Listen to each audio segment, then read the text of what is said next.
You've got a choice to make, my friend. Book before film, film before book. Today I'm talking It Ends With Us and It Starts With Us by Colleen Hoover. Filming has started, and if you haven't already read these books, you're going to need to decide if you're going to read them now or not.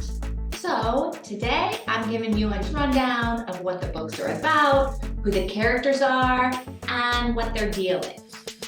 And at the end, I'll let you know whether I think I should have waited for the film or if I'm glad I read the books first. That sounds good. Here we go.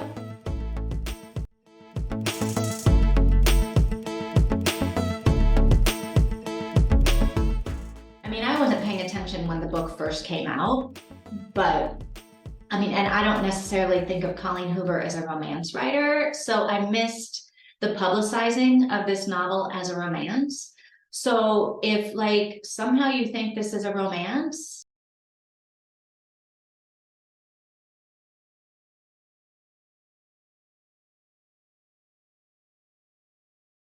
no, it's not a romance. It's a story about domestic abuse, which is not romantic at all. So It Ends With Us is the first book. Don't let the titles confuse you. It Ends With Us is first, and It Starts With Us is second. So we start with It Ends With Us, which is where we first meet 23-year-old Lily, who has just come from her father's funeral, where she apparently gave a eulogy that was not kind to her father's memory, which is fine because her father was not kind. And by not kind, I mean he was abusive, right? He was abusive. So Lily grew up in a violent house. So after the funeral, Lily goes up and she sits on a rooftop in the dark to think and process her dad's death and what's happening. And she meets Ryle, who came up on the rooftop to process his own crappy day. So they get to talking and they're bantering and they're kind of interested in each other, right? But nothing really happens between them. And they both leave the rooftop, never to see each other again. Until Lily decides to quit her job and open a flower shop. Yeah. So she buys an old warehouse shop thing. And while she's there trying to figure out how she's going to get it cleaned up and get the flower shop ready to open, a woman named Alyssa pops her head in and asks if Lily is hiring, because there's a sign in the window that says they're hiring, but the sign isn't Lily's. It's there from the last owner. But Lily hires Alyssa, mostly because Alyssa agrees to work for basically nothing, and Lily needs the help. Well, Alyssa turns out to be Ryle's sister.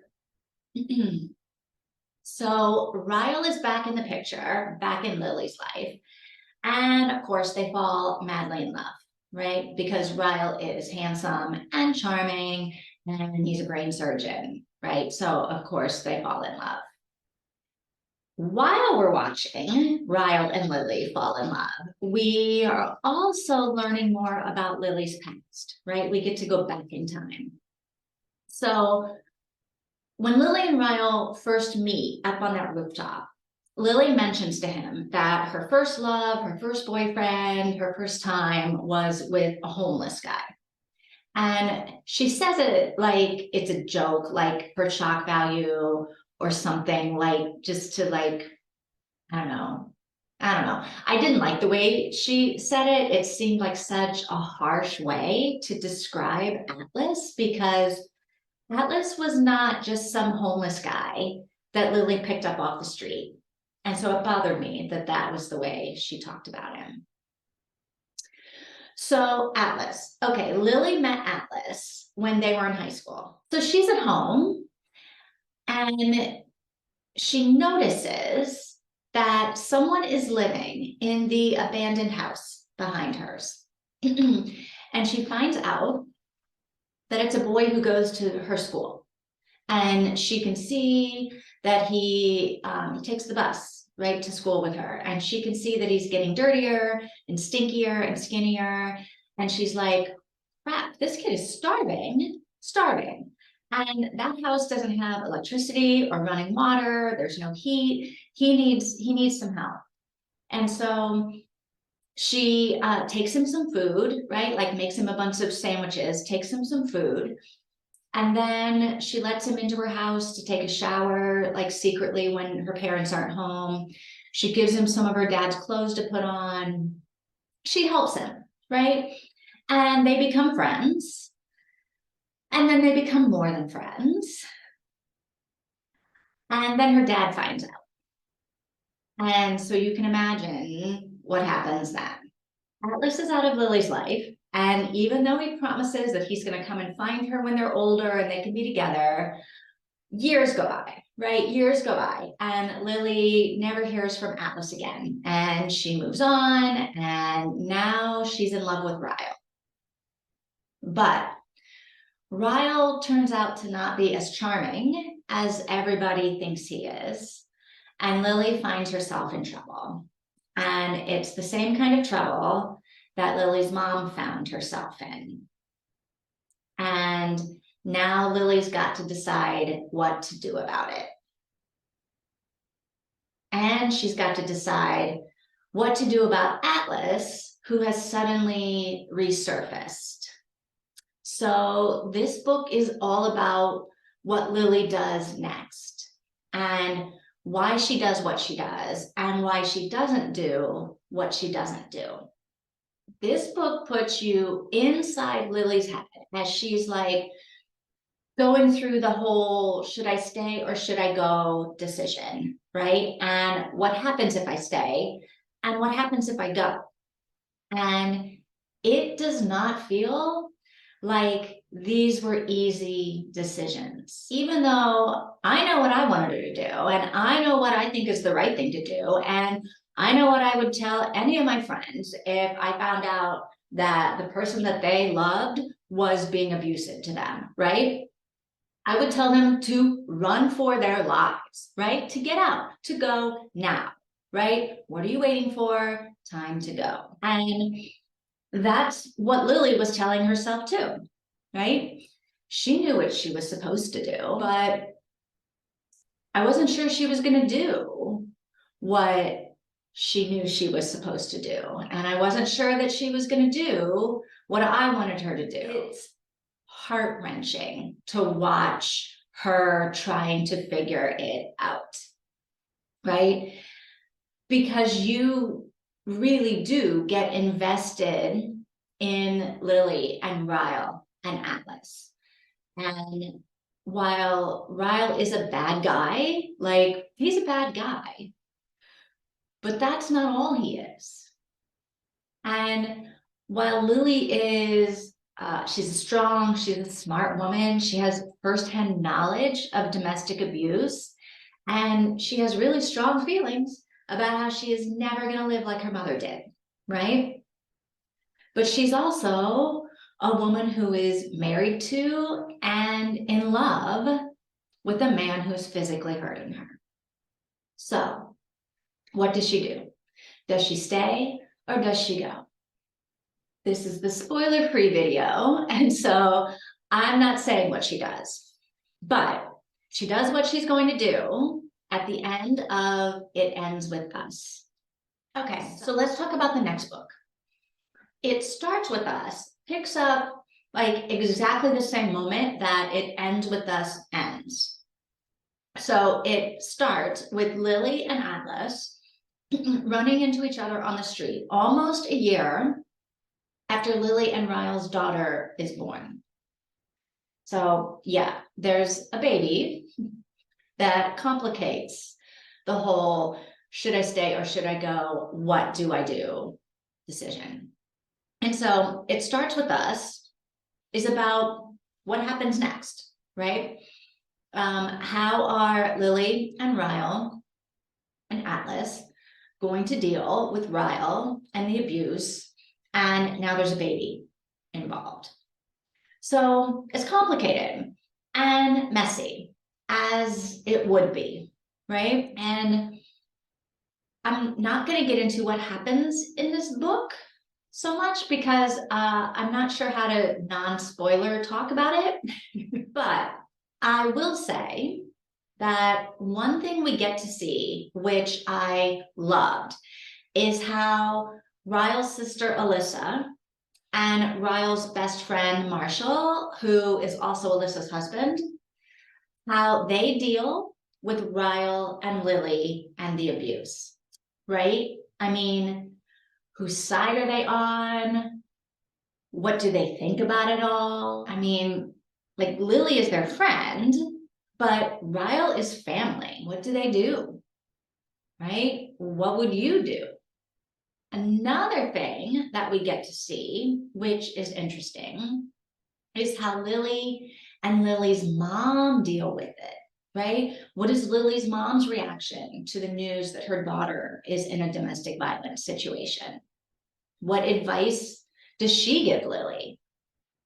I wondered if Colleen Hoover was going to do this and how she was going to do it. And she did. So there's also in this second book, there's like a subplot with Atlas and his mom. And you sort of find out how he ended up homeless in the first place, which is kind of interesting because there is a bit of a question in the back of your mind, like, what was going on there? Like in high school, how did he end up living in an abandoned house with no electricity and hot water, right? And what happened to him when he left, like after Lily's dad found out, right? So it was interesting, an interesting subplot, but honestly, it didn't add much to me, much to the story for me.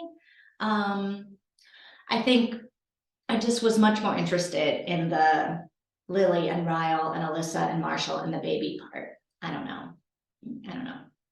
What I do know is that I am glad that I read these books, and I'm glad that I read them both back to back. So filming has actually started on this.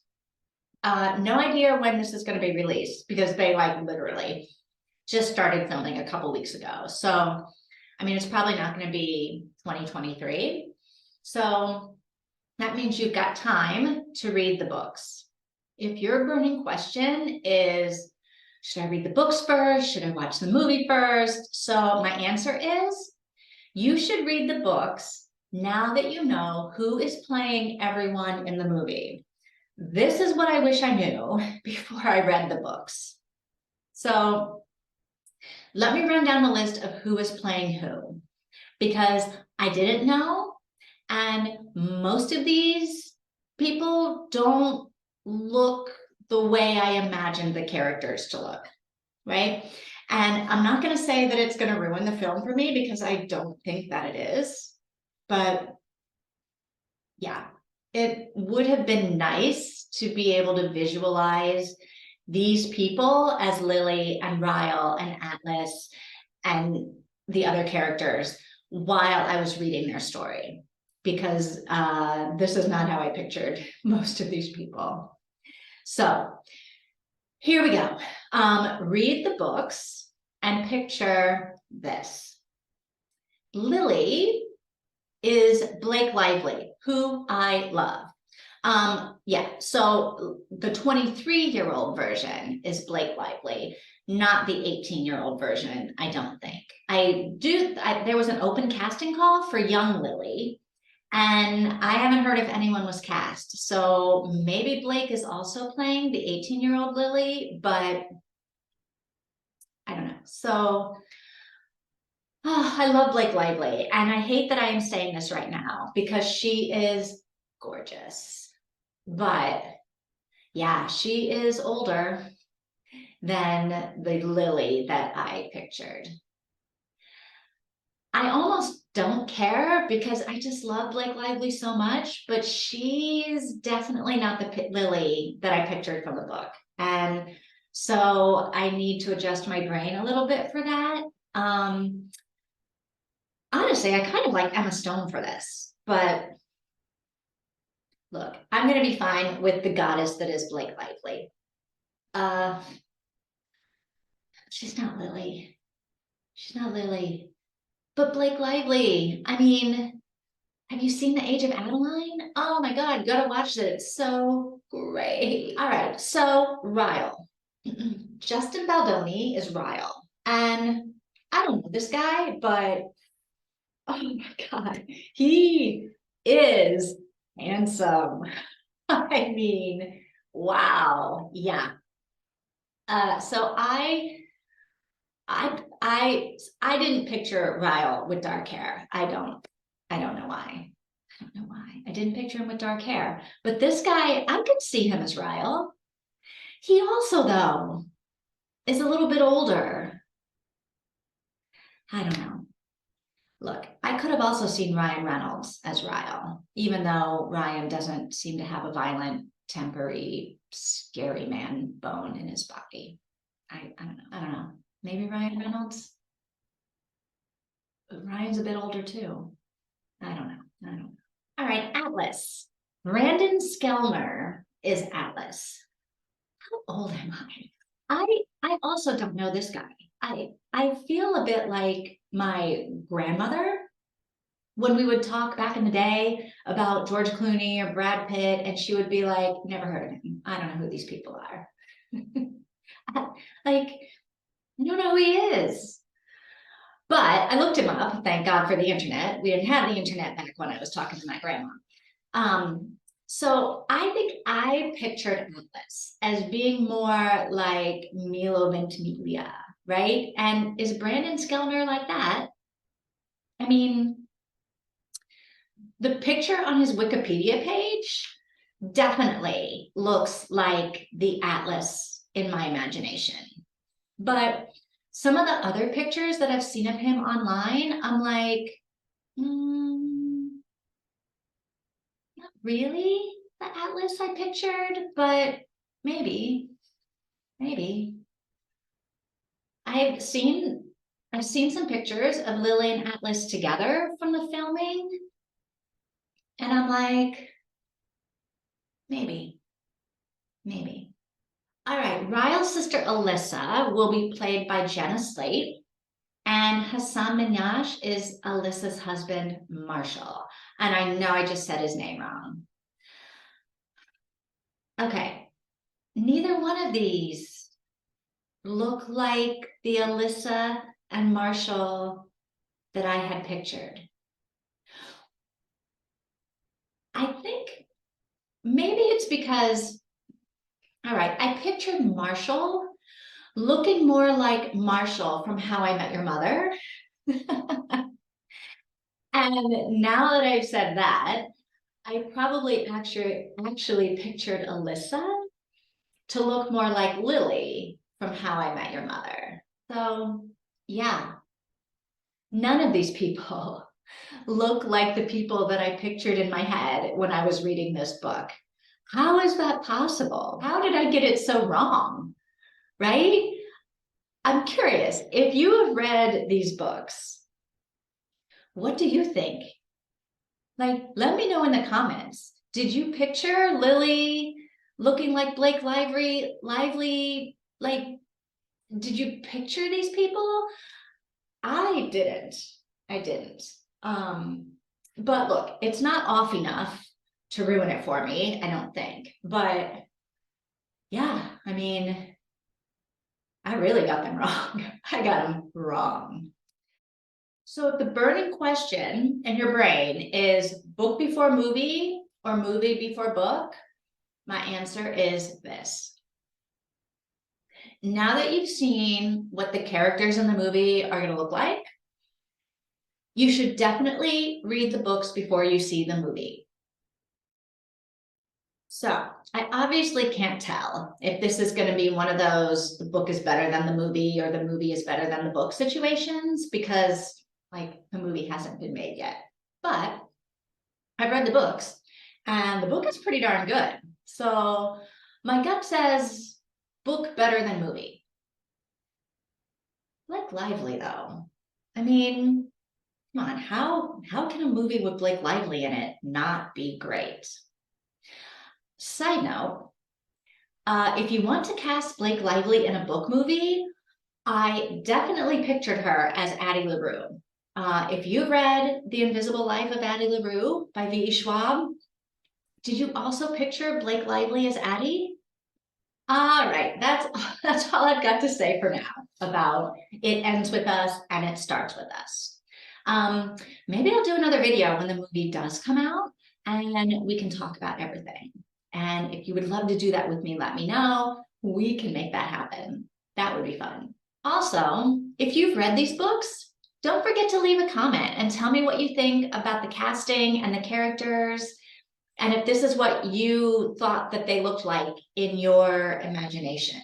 I'm curious. I mean, I think Colleen Hoover was involved in the casting, which means that this is what the characters looked like to her, and she's the one writing them down. So did I just picture them differently in my head somehow? How did you picture them?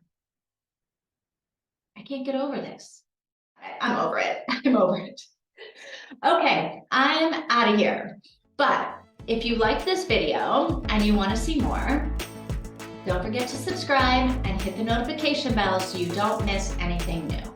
See you next time.